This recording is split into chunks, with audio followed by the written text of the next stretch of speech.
everyone, welcome back to Maths Gyan. Today we will discuss about an interesting concept. लेकिन start करने से पहले यदि आप मेरे चैनल पर नए हैं तो मेरे चैनल को सब्सक्राइब कर लीजिए, साथ ही बेल आइकन जरूर दबाएं ताकि सारी नोटिफिकेशन आपको मिलती रहे. Hello everyone, welcome back to Maths Gyan. Today we will discuss about remaining part of angle properties of parallel lines with questions. So let's get started. First question is, in the figure AB parallel CD and FV bisects angle EFB. If angle CGH is equals to 150 degree, find the value of angle E F P. यानी ये जो figure है इसमें A B line और C D line दोनों parallel हैं और F P एक बाइसेक्टर है. किसका? एंगल ई एफ बी का. यानी कि ये जो लाइन एफ पी है ये ई एफ बी को बाइसेक्ट करती है. बाइसेक्ट का मतलब कोई भी लाइन किसी एंगल को बाइसेक्ट करती है, इसका मतलब है कि वो उस एंगल को टू इक्वल पार्ट में डिवाइड करती है. ये जो पूरा एंगल बन रहा है इसको ये वाली लाइन टू इक्वल पार्ट में डिवाइड करती है. यानी ये एंगल और ये एंगल दोनों इक्वल होंगे. ठीक है, इन दोनों एंगल को हम अलग अलग नेम दे देते हैं. सपोज ये एंगल 1 है और ये एंगल 2 है, इसको हमने अलग अलग नेम दे दिया. ठीक, अब इसको हम कह देते हैं एंगल 3. इस एंगल को हम बोल देते हैं एंगल 3. तो अब कि हमें क्या गिवन है? हमें गिवन है ए बी पैरेलल है सी डी के और एक ट्रांसवर्सल लाइन है. कौन सी ट्रांसवर्सल लाइन है? E H is a transversal line.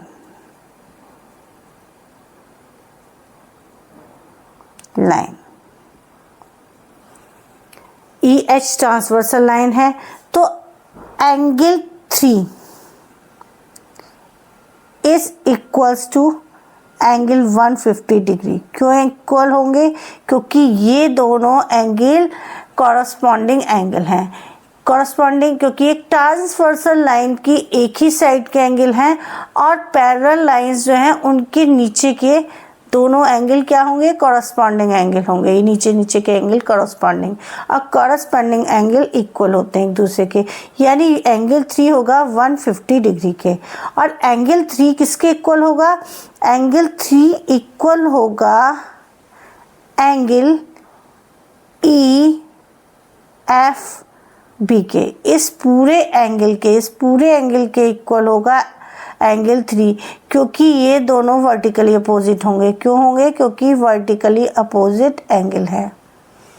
ठीक है, यानी कि अब हमें एंगल ई एफ बी मिल गया. Angle E F B angle E के इक्वल होगा, यानी 150 डिग्री के इक्वल होगा.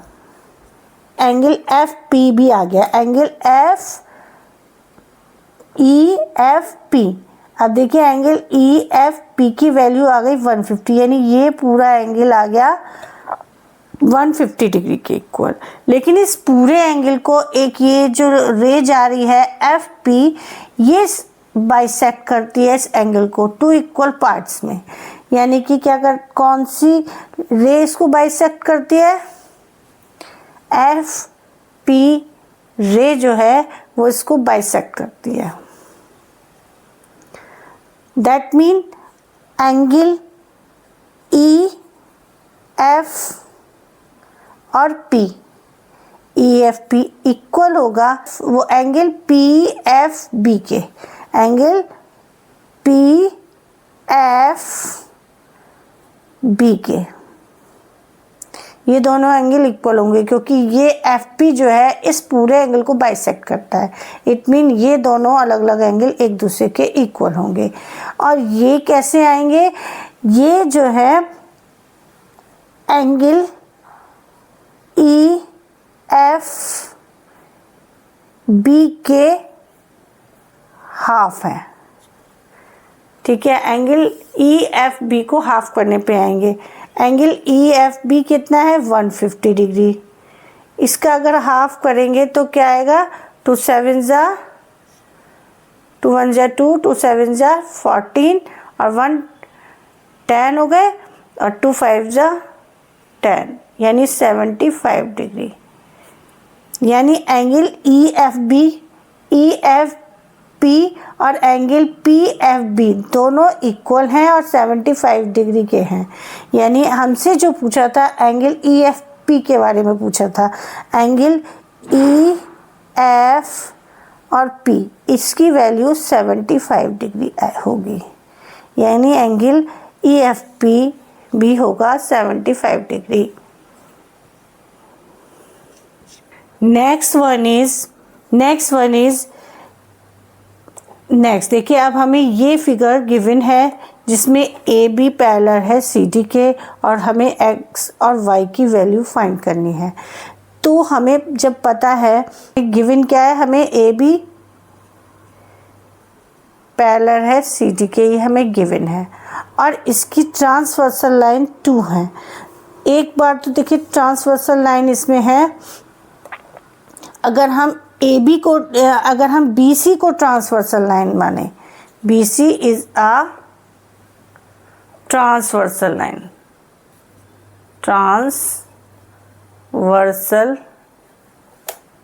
लाइन,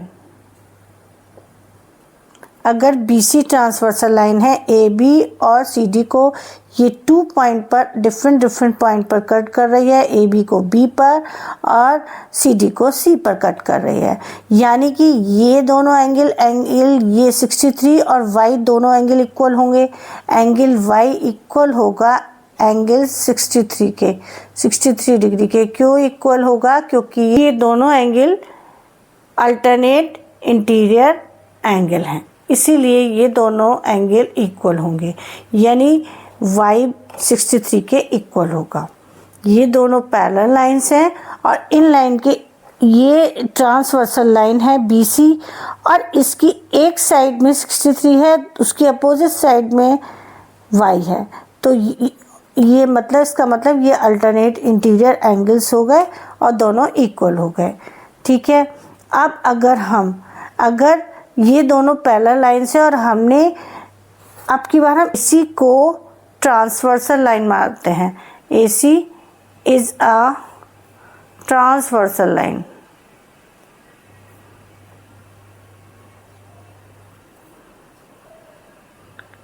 अगर AC ट्रांसवर्सल लाइन है तो और ये दोनों इसकी पैरेलल लाइंस है, एक A पे काट रहा है और एक लाइन पॉइंट को C पर काट रहा है।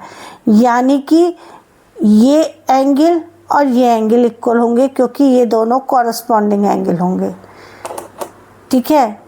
एंगल X इक्वल होगा 57 डिग्री के, क्योंकि ये दोनों कॉरस्पॉन्डिंग एंगल हैं, कॉरस्पॉन्डिंग एंगल्स।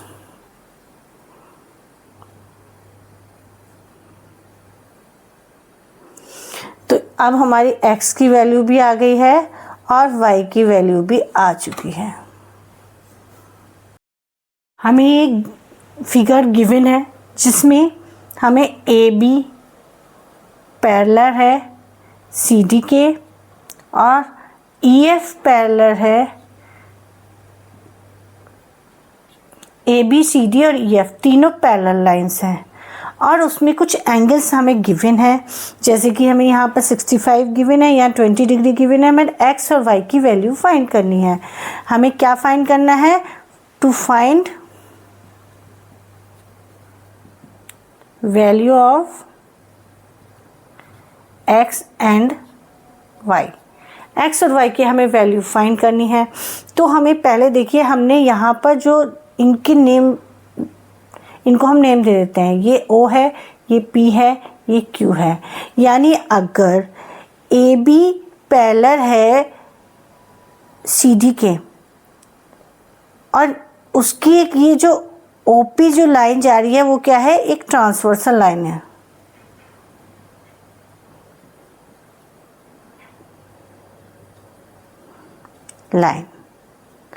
तो जो ये पूरा एंगल है, ये पूरा एंगल जिसको हम मान लेते हैं, इस पूरे एंगल को हम 1 मान लेते हैं, यानी एंगल 1 जो है वो इक्वल होगा 65 डिग्री के। और एंगल 1 किस दो एंगल को प्लस करके आया है 20, और x को प्लस करने पर क्या आ रहा है 20, और x को प्लस करने पर एंगल 1 बनता है। और एंगल 1 65 के इक्वल है, तो हमने इसको 65 के इक्वल रख दिया। 20 डिग्री प्लस x की वैल्यू हमें फाइंड करनी है कि 20 को हम यहाँ ले आएंगे, 65 minus 20 degree is equals to x, यानी कि 45 डिग्री। यानी अब हम x को इधर ले जाएंगे और 45 को उधर ले जाएंगे, तो हम साइन चेंज नहीं कर रहे हैं क्योंकि हम लेफ़्ट साइड को राइट में, राइट को लेफ़्ट में लेकर जा रहे हैं।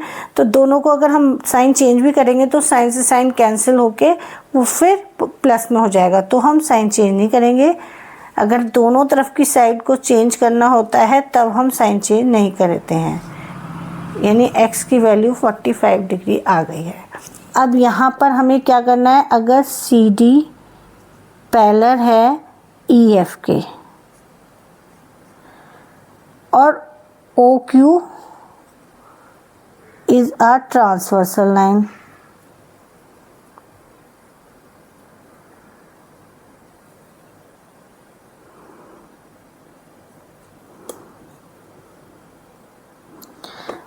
तो x and y both are co-interior angles, x and y both are co-interior angles।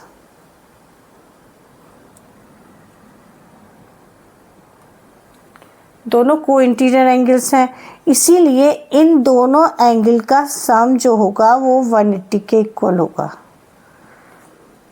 Angle x और एंगल y दोनों को इंटीरियर हैं क्योंकि ये एक ट्रांसवर्सल लाइन की एक ही साइड में आ रहे हैं, इसीलिए, और ये अंदर की साइड आ रहे हैं, इसलिए को इंटीरियर एंगल है। और को इंटीरियर एंगल्स का जो ट्रांसवर्सल लाइन की एक ही साइड पर आते हैं वो को इंटीरियर एंगल्स होते हैं, उनका सम 180 डिग्री होता है। तो एंगल x की वैल्यू हमें पता ही लग गई है कि 45 डिग्री है, यहाँ से हम एंगल y की वैल्यू फाइंड कर लेंगे। एंगल x की जगह हमने 45 रखा और ये हमारी एक लीनियर इक्वेशन बन गई। अब हमें इसमें y की वैल्यू फाइंड करनी है। y को लेफ़्ट साइड में अकेला करेंगे, 180 तो है ही हमारी राइट साइड में, ये 45 राइट साइड में ले जाएंगे तो ये प्लस की जगह माइनस का हो जाएगा 45 डिग्री। 180 में से 45 को माइनस करेंगे तो आएगा 135, यानी एंगल y की वैल्यू हो गई 135 डिग्री एंड x की वैल्यू आ गई 45 डिग्री।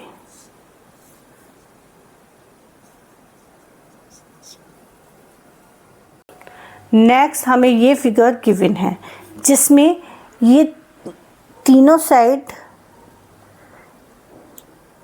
AB पैरेलल है CD के और CD पैरेलल है EF के, तीनों साइड एक दूसरे के पैरेलल हैं और कुछ इस तरह से हमें फिगर गिवन है। तो ये जो लाइन पहली जो दो लाइन है उनको जो लाइन कट कर रही है ये इन दोनों लाइन के लिए ट्रांसवर्सल लाइन है। सपोज ये O पॉइंट है और ये पॉइंट P है और ये पॉइंट Q है, हमने इनको नेम दे दिए। अब ये जो अगर AB पैरेलल है CD के तो क्या हो रहा है कि जो OP है वो क्या है, is a transversal line.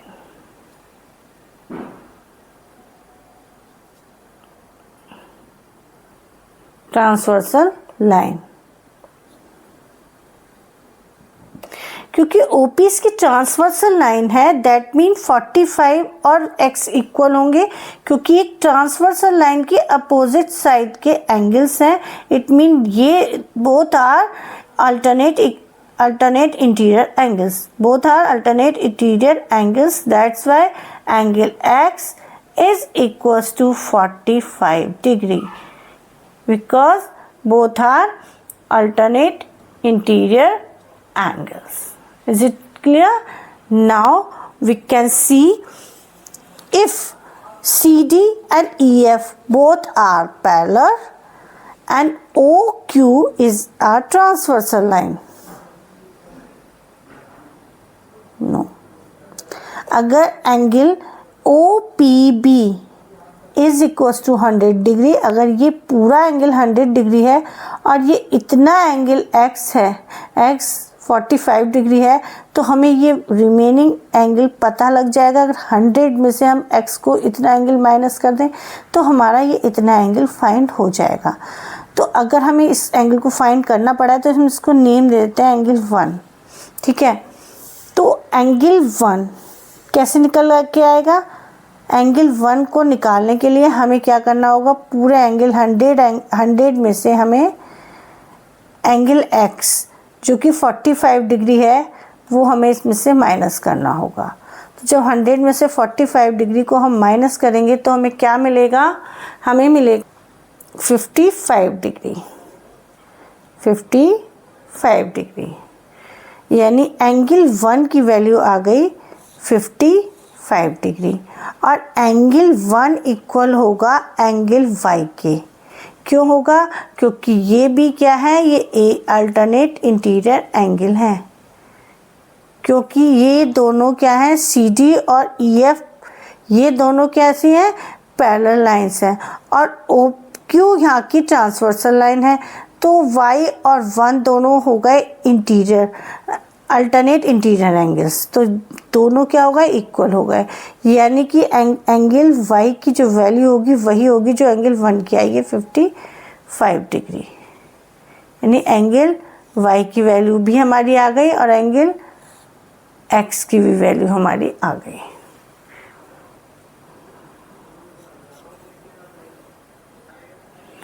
I hope ये क्लास आपको हेल्पफुल रही होगी। अगर ये क्लास आपको हेल्पफुल रही तो मेरे वीडियो को लाइक शेयर और सब्सक्राइब जरूर करिए। मिलते हैं अपने नेक्स्ट वीडियो में, तब तक के लिए टेक केयर एंड बाय।